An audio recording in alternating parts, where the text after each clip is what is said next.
Will you yield, Senator Of Hughes? course I'll yield, Mr. President. It's just a few questions. Okay. I'll do my best.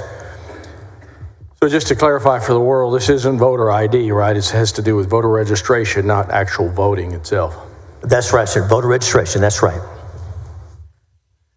Would you agree with me that SB 916 requires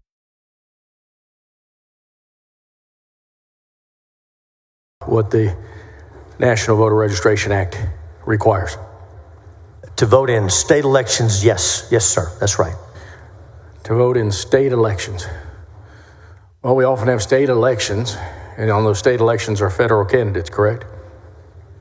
Forgive me, I wasn't trying to be imprecise. Under this bill, federal only, there'd be a federal only ballot, and then there'd be a ballot with all of the other races on it. So for purposes of the National Voter Registration Act, we'd be complying with that for those federal races. But Texas can set her own requirements for state, for non other than those federal ballots. So this is now interesting because now you've kind of cleared this up for me, and it opens up a whole swath of other questions.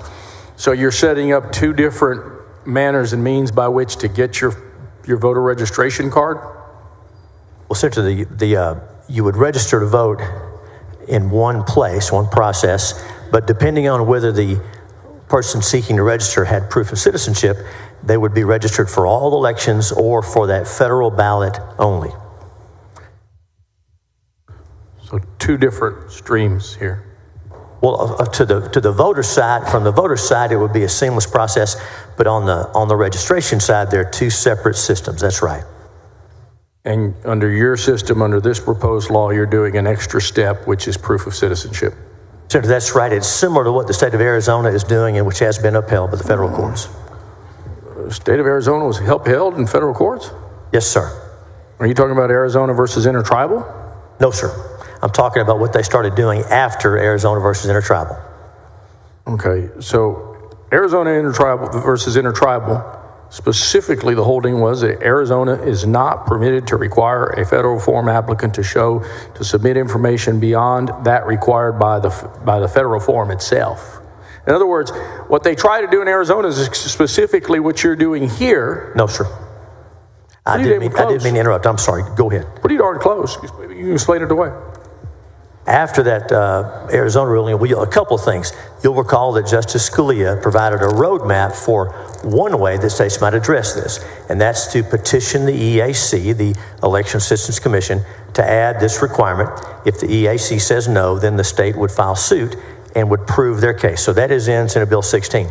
But what Arizona has done since that time is have this dual system. Again, to the voter, it is seamless. But on the registration side, to comply with federal law, a voter who registers to vote using the federal form and in compliance with the National Voter Registration Act, they are allowed to vote if they register without proof of citizenship only on that federal ballot. That's what Arizona has done to reply in response to that case, and that's been going on for a couple of election cycles now. But yet that hasn't gone up to the United States Supreme Court. Isn't that correct? Sir, I know it's been upheld by a couple of federal courts. I know it's been used in multiple election cycles. I believe the the U.S. Supreme Court has blessed it, but let me make sure about that. Okay, so you don't know if they denied cert one way or another? I know that there's been a legal challenge. I know that Arizona is using the system today and have been for a couple of cycles. So as far as we know, and as far as I know, Arizona versus Intertribal is still on the books today, correct? Well, that is a Supreme Court ruling, and and this bill is written in response to that ruling. A Supreme Court that has not been overruled. This bill is written in response to that very ruling. A Supreme Court ruling that has not been overruled, and I'm glad that you mentioned that Justice Scalia wrote that holding and wrote that opinion. And so with that, I think you've answered all my questions. It's amazing to me that we're in a world where a lot of folks want to look at governmental efficiency. We're creating a couple different paths to get people to vote. Thank you, Senator. Thank you, Senator. Senator Menendez.